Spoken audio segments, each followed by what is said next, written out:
Mungu wetu ni Mungu wa baraka. Tangu mwanzo Mungu aliumba mwanadamu akiwa na mpango wa kumbariki na kumfanya aishi katika uwepo wake.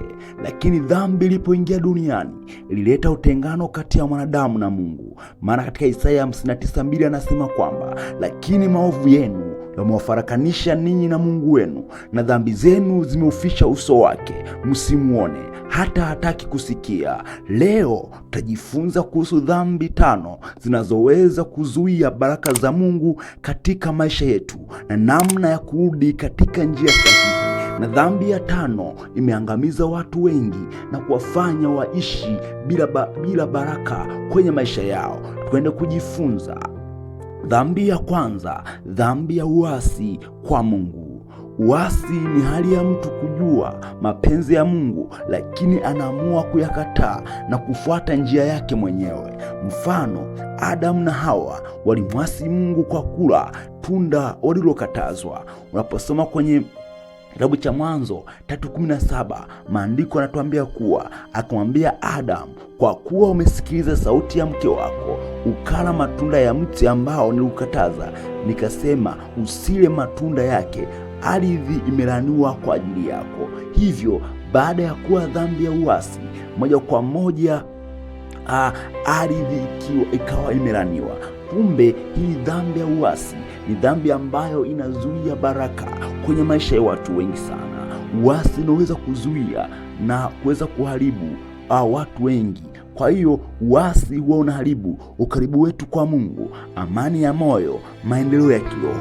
Kwa hiyo unavyofanya dhambi ya uasi, moja kwa moja ukaribu wako na Mungu huwa unakufa.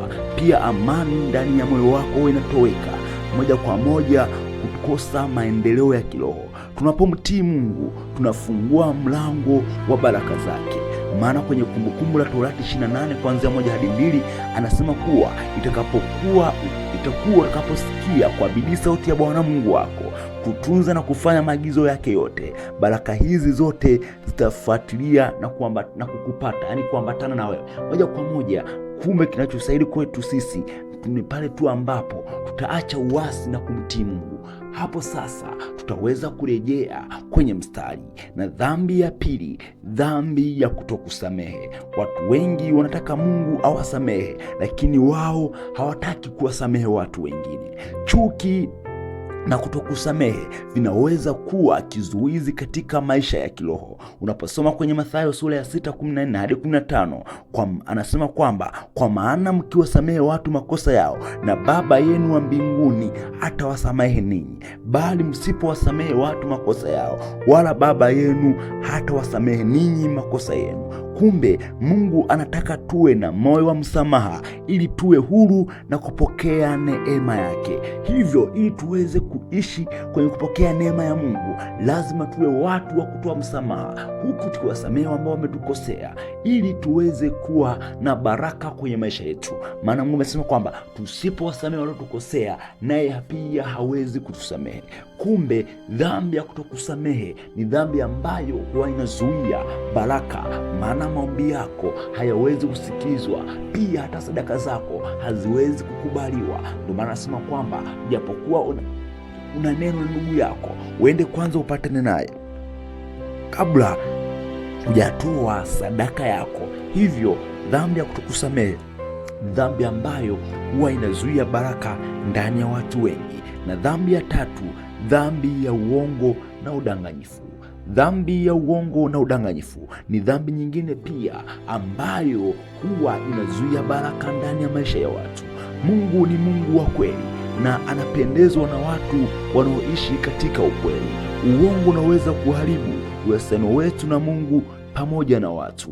Katika Mithali 12:22 anasema kwamba midomo ya uongo ni chukizo kwa Bwana, bali watendao kweli ndio furaha yake. Hivyo unapoishi katika hali ya udanganyifu, unaweza kujiondolea uaminifu kwa Mungu pamoja na uaminifu kwa watu. Kwa lazima ujifunze kuwa mwaminifu mbele za Mungu na mwaminifu kwa watu kwa kile ambacho unakinena. Mkristo anapaswa kuwa mwaminifu katika neno yake, katika biashara yake, katika mahusiano yake, pia katika ahadi zake. Jifunze kuwa mwaminifu kwa kila engo ambayo utakuwa unapitia kwenye maisha yako, jifunze kuwa mwaminifu. Baada ya kuwa mwaminifu, utaweza kuyaona matokeo makubwa ndani ya maisha yako. Nikwambie ndugu mpendwa, kuanza kuishi maisha ya uaminifu moja kwa moja itakupelekea wewe kuwa mtu wa kukubalika machoni pa Bwana na machoni pa watu. Kwa hiyo jifunze kuishi maisha ya uaminifu. Twende kuangalia dhambi ya 4, dhambi ya maisha ya uzinzi na uchafu. Watu wengi kitu ambacho kimezuia baraka ni baada ya kuishi maisha ya uzinzi na uchafu. Mwili wetu ni hekalu la Roho Mtakatifu, hivyo Mungu anatuita kuishi maisha matakatifu. Maana katika Wakorintho wa kwanza ile sura 6:18 hadi 19, maandiko yanafundisha kitueleza kuwa ikimbieni zinaa, au hamjui ya kuwa mwili wenu ni hekalu la Roho Mtakatifu aliyeko ndani yenu? Kwa pale tunaona kuwa miili yetu ilikuwa ni hekalu la Roho Mtakatifu ambaye anakaa ndani ya maisha yetu. Ukienda pale mbele nakwambia kwamba maana miili yenu si miliki yenu ninyi wenyewe. Kumbe huu mwili wako ambao uko nao, huyo sio miliki yako. Yupo mwenye mwili ambaye ni Mungu ambaye alikuumba. Hivyo ujue kuwa huo mwili wako alimtengeneza, akaweka roho ndani yake, na baada ya kuwa ameweka roho ndani yake, hivyo huo mwili anakuambia kuwa sio miliki yako, bali yeye ndio miliki, ambaye huo mwili amekuja kumweka Roho Mtakatifu ambaye anakuwa amechukua nafasi ya Mungu ndani ya maisha ya mtu, ili mtu aweze kuwasiliana na Mungu, aweze kusaidiwa, aweze kufundishwa kwa msaada wa Roho Mtakatifu.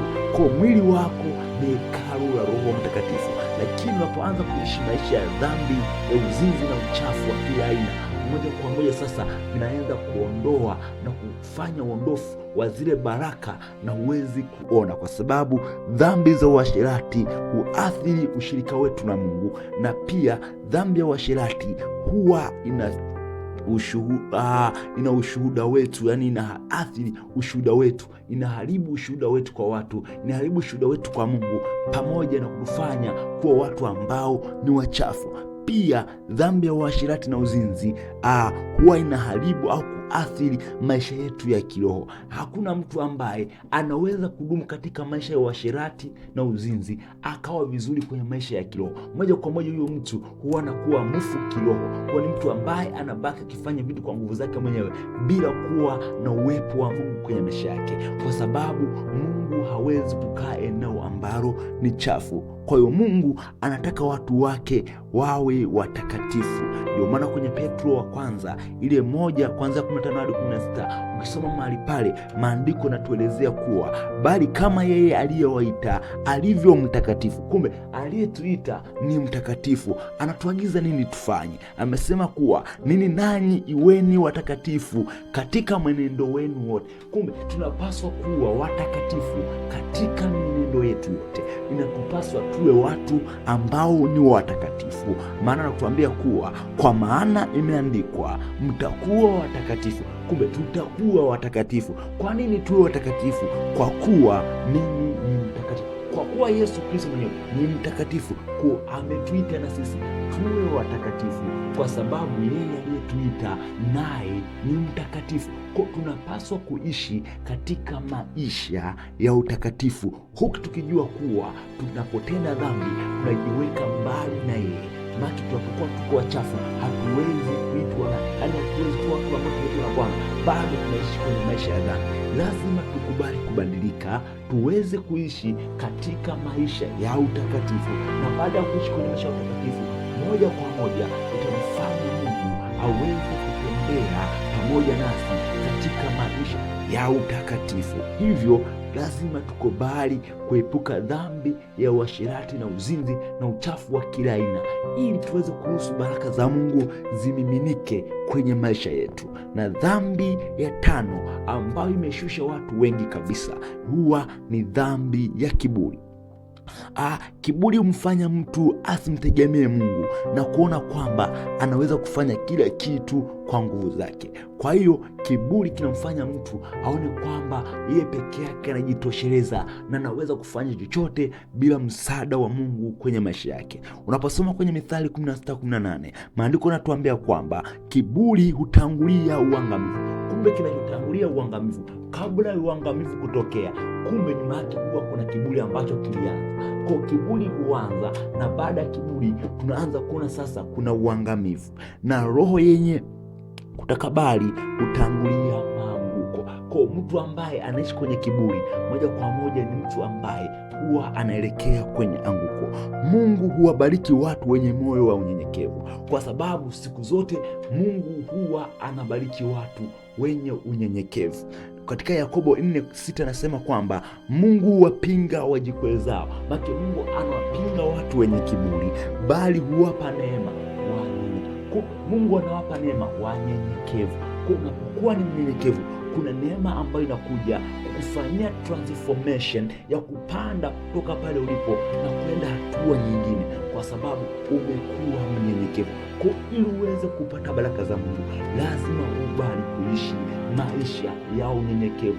Hakuna namna ambavyo tutaweza kuishi katika maisha kumpendeza Mungu kama hatutakubali kuishi katika maisha ya unyenyekevu.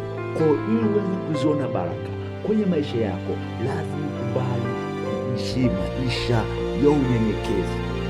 Kwa hiyo twende kuangalia jinsi ya kuvunja nguvu ya dhambi ndani yako. Namna gani unaweza kuvunja nguvu ya dhambi ndani yako?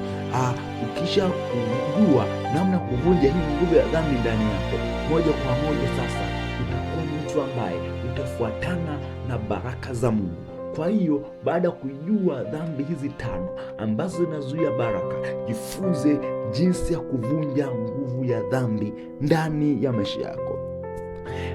Lazima ujue kuwa ili kurejesha ushirika wetu na Mungu, lazima cha kwanza tutubu kwa moyo wetu wote, tutubu kwa moyo wa ukamilifu. Katika Yohana 1:19 anatuambia kwamba tukiziungama dhambi zetu, yeye ni mwaminifu na wa haki hata atuondolee dhambi zetu na kutusafisha na udhalimu wote. Kunaposoma hii Yohana wa kwanza mstari wa sura ya kwanza 9 anaelekeza kwamba ukiziungama dhambi zako, Mungu yeye ni mwaminifu, anakuondolea dhambi zako zote, pia anakuondolea katika hali ambayo ulikuwa uipendi. Mungu anakubadilisha.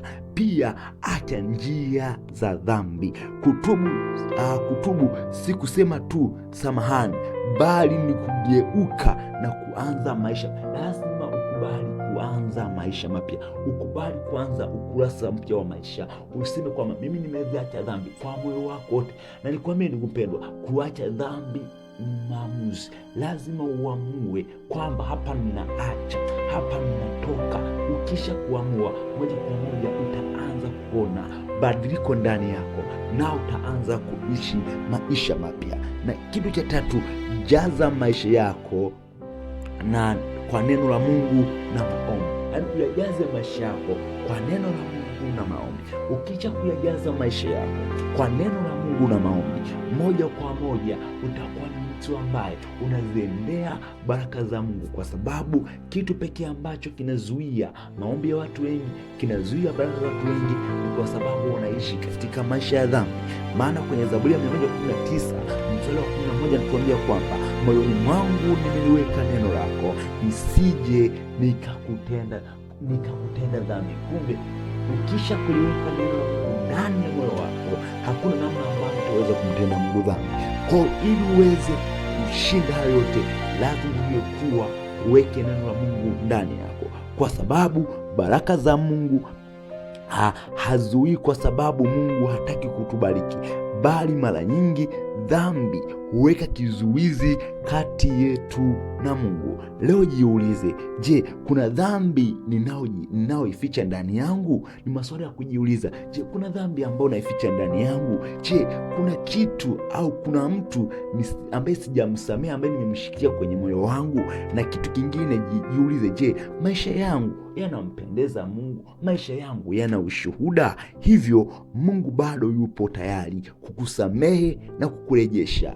Usikubali kuishi maisha ya dhambi, bali kubali kuishi maisha matakatifu, ili nawe uweze kuziona baraka za Mungu zikiambatana pamoja nawe. Pamoja na hayo, usisahau kusubscribe, kulike, comment na kushare kwa grupu au kwa mtu mmoja ambao unampenda. Utakuwa umetangaza Injili pamoja na mimi. Mungu wa mbinguni akubariki sana. tukutane tena hapa hapa kwa somo linalofuata ndani ya Jehova Media TV Online.